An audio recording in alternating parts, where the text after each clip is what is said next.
Okay, let's get into this. For this deep dive, we've got something really powerful. It's a first-hand account, someone's personal story. Yeah, really raw. Exactly. Someone who went through, well, one of the most intense wilderness situations imaginable. A close-range bear encounter. That's right.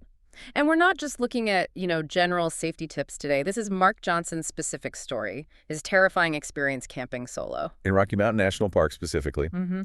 And our goal here really is to go deeper than just retelling it.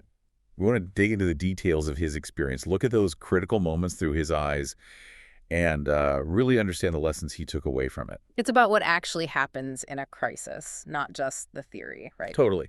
It takes you past the advice you read about Yeah. and shows you what happens when, well, instinct slams into a massive threat out there. Yeah. So setting the scene, Mark describes it, right? He's out for a solo weekend. In Rocky Mountain National Park, yeah. Yeah. Just wanted to disconnect, be in nature. Found a great spot near a lake, apparently, set up camp, day spent hiking, fishing. Sounds pretty perfect. It really does. The ideal picture of that wilderness escape, you know? Yeah, absolutely. That classic serene image. Being alone in the wild, that's why people go. Right. And it's that very tranquility that makes what happened next so jarring. Exactly. That contrast. So that peaceful setting, Uh-huh.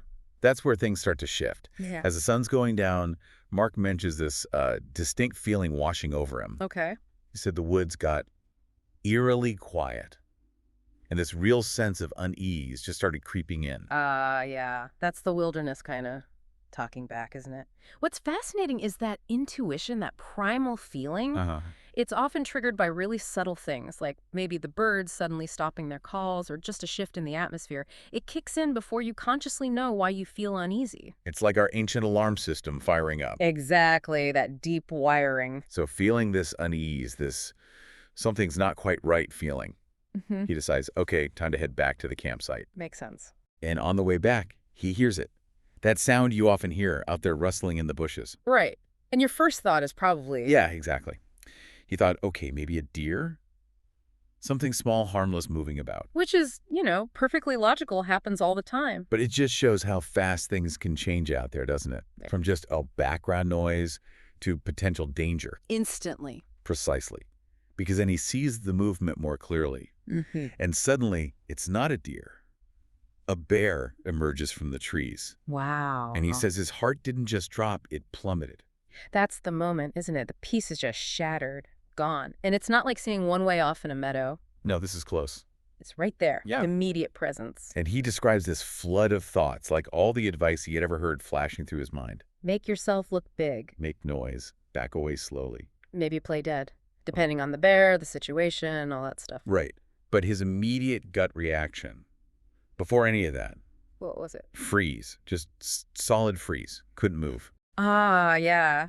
And that's such a critical point about these situations, isn't it? We know the advice intellectually, we read it, we might even practice it. Sure. But under that kind of sudden, immense stress and fear, the body's automatic responses just take over.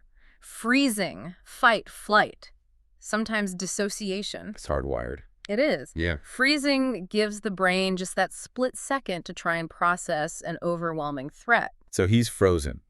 And this bear is clearly agitated. It actually started coming towards him, actively approaching. Oh, wow. He figures it was only about maybe 15 feet away when he finally somehow snapped out of that freeze. 15 feet. That is incredibly close. Your reaction time is almost zero. Yeah. Any move you make, even the quote-unquote right one, feels hugely risky at that distance. So breaking that freeze, he does what the advice says, starts shouting, waving his arms, trying to look bigger, Okay.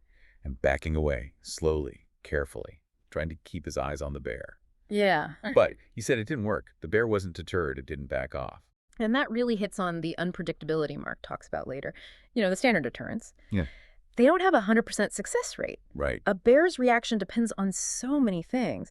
Its own history, its mood, it's scared, curious, defending cubs, feeling threatened by your actions. There's no single script it follows. Well, and then from that terrifyingly close distance, 15 feet, Mm-hmm. the bear didn't just stand its ground. Yeah. It lunged. Lunged. Okay, so that escalates it massively. It's not just watching or testing anymore. That's an active charge. Yeah. The threat becomes immediate, physical. Right. It hit him, knocked him clean off his feet onto the ground. Wow. And his immediate reaction then, pure instinct, was just to cover his head and neck with his arms, curl up. Of vital areas. Exactly. Yeah. He just vividly remembers feeling its weight on him and this absolute certainty, thinking, this is it, it's over. That protective posture, tucking your head, guarding your neck, your spine, that's fundamental. It's Yeah. ingrained. You're trying to shield the most vulnerable spots. Yeah. And just surviving being hit and having the animal actually on him, frankly, that's remarkable in itself. But then, Yeah. incredibly, after what felt like forever, but was probably just seconds, Mm-hmm. it backed off, Yeah. just stopped. He thinks maybe, in that defensive posture, the bear realized he wasn't a threat anymore. And that's potentially key to understanding why it stopped. It suggests this likely wasn't a predatory attack, like it was trying to kill and eat him. Okay. It sounds more like a defensive charge. Maybe it felt surprised or cornered or threatened by his yelling and waving. Or maybe even just exploratory, like a bluff charge that went physical. Once he went passive, tucked up. Less of a threat. Exactly. The reason for that specific action, the charge, maybe just dissipated for the bear. So how did he get away then, Hmm. after it backed off? Good question. He says he just slowly got up Hmm. and then ran. Just ran. Doesn't even really remember the details of getting back to his campsite. Pure adrenaline, fight or flight kicking into escape mode.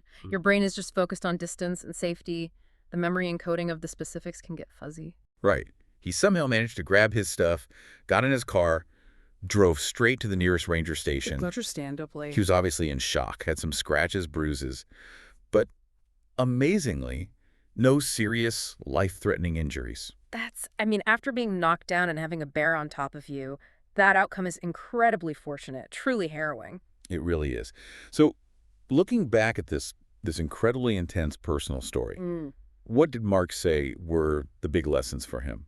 How did actually living through that change how he approaches the wilderness? Well, he said, number one, it just made him much, much more aware and respectful of nature. That makes total sense. And that awareness, it's not just an idea anymore, right? It's visceral. It's rooted in that physical, terrifying reality he experienced. Yeah, a close call like that has to permanently change how you perceive things out there. Absolutely. And that awareness leads to specific changes. He really stresses now how crucial it is to educate yourself about the specific wildlife in the exact area you're going to before you go.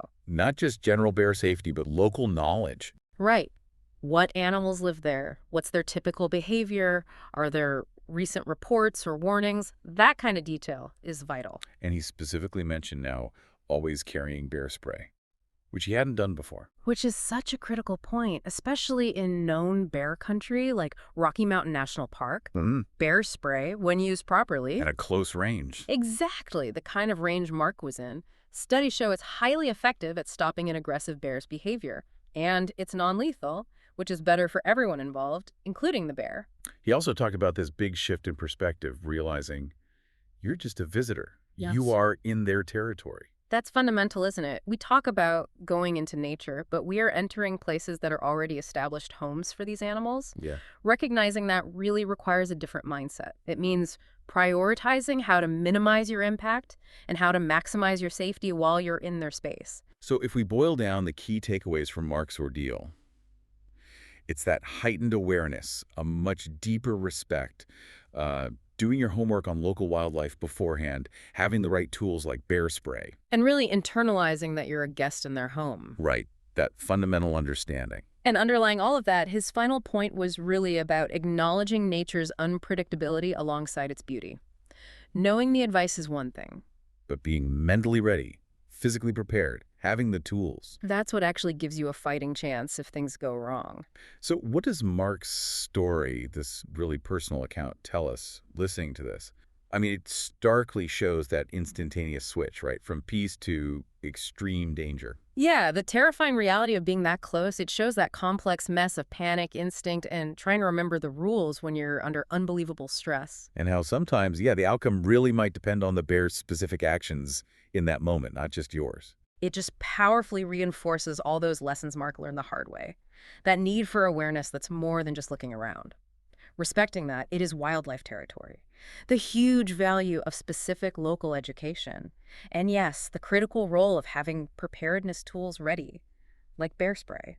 It definitely forces you to confront that gap, doesn't it? Between knowing the advice in your head and the sheer terrifying difficulty of actually doing it when your body is just screaming with adrenaline and fear. And it really asks us to think about our relationship with the wild. Appreciate the beauty, yes, absolutely. But also fully acknowledge its unpredictability and the simple fact that we are sharing those spaces. With creatures often bigger, stronger, perfectly adapted. Exactly. Which I guess brings us to a final thought for you, the listener, to sort of mull over. When we choose to go into these wild places, especially areas we know are home to potentially dangerous animals, Mm-hmm. we are essentially agreeing to share that space. Right. It's an implicit agreement. And Mark's story really hammers home that personal responsibility, Yeah. doing the research beforehand, being properly prepared. These aren't just nice ideas for a better trip. No. They're absolutely critical parts of navigating that shared existence responsibly and, maybe, crucially, making sure you get to come home safely.